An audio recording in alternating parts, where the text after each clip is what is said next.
Welcome to a Doom3world.org video tutorial. My name is Steve Rosebrough, and I'm going to be taking you through the basics of Doom Edit, which is the map editor that comes with Doom 3.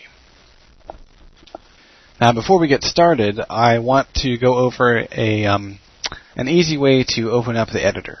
If you try opening up Doom 3, pulling down the console with Control-Alt-tilde, and then typing in the word editor, it will launch the editor, but unfortunately, it will constrain your view to your in-game resolution instead of your desktop resolution. And since most of us these days run our desktop in higher resolutions than we run our games, this can be problematic. So to get around those issues, we can create a shortcut specifically for Doom Edit, and let me show you mine here. I've added a number of command line parameters. So I'll read them off to you just in case you can't read the text. After the executable, I have plus set a r underscore full screen 0, plus set a com underscore allow console 1, plus editor, and plus vid underscore restart. What these commands do, the r underscore full screen 0 makes sure that the editor starts up in a windowed mode. The com underscore allow console 1 makes sure that we can pull down the console by just hitting the tilde instead of Control-Alt-tilde. And editor launches the editor. And then vid restart just makes sure that the full screen option gets applied. So let's go ahead and fire up the editor. And when you do, you'll see something like this. In the upper left-hand corner, you'll see a window labeled Cam. Below that, the inspector's window, which is composed of several tabs: Entity, Media, Textures, Console, and Groups. Next to that is the Z window, and since Doom 3 is a Z-up world, that means that height is controlled along the Z-axis. Taking up most of the screen real estate is your orthogonal view, which is composed of XY top, XZ front, and YZ side.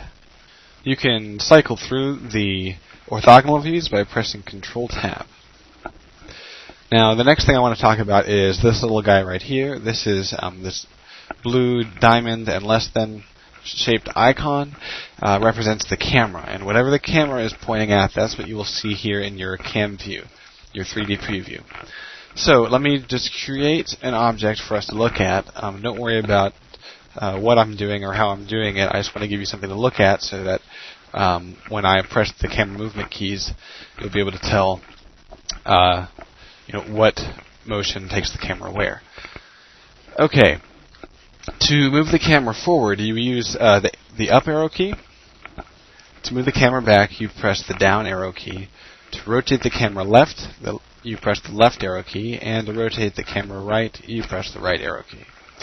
You can move the camera up by pressing D, as in dog, and C, as in cat, will move the camera down.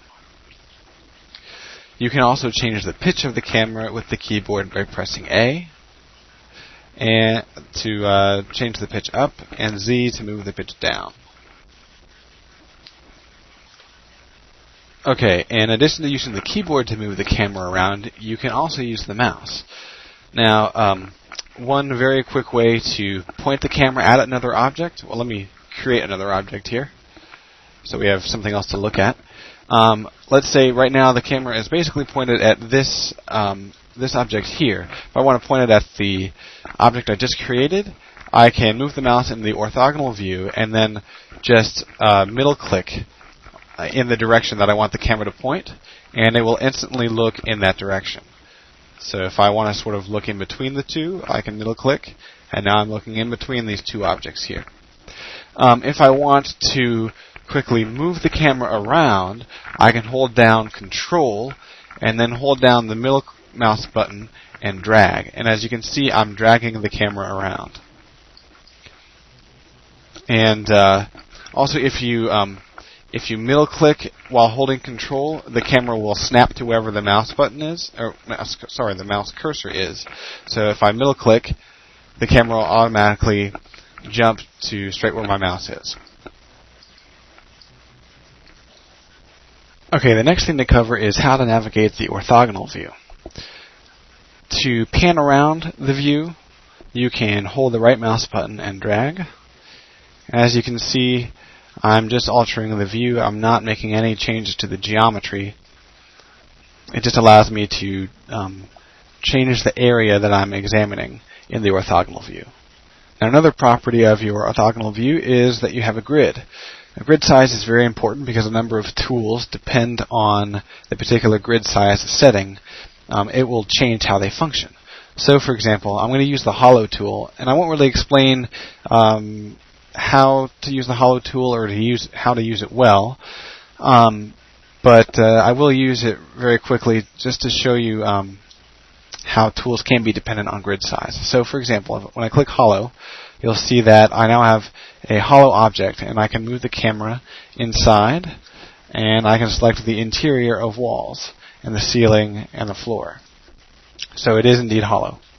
If I back out here, and I select this object, but this time I change the grid size, and I do so in the grid menu, and I can either use the keyboard shortcuts 1, 2, 3, 4, 5, 6, 7, Shift 2, 3, 4, or I can select something from the menu. So let's do a grid size of 32.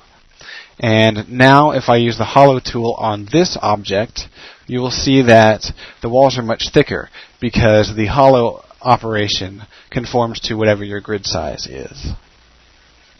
Well, grid snapping is really important, and if you notice here in the menu, there was an option to disable snap to grid.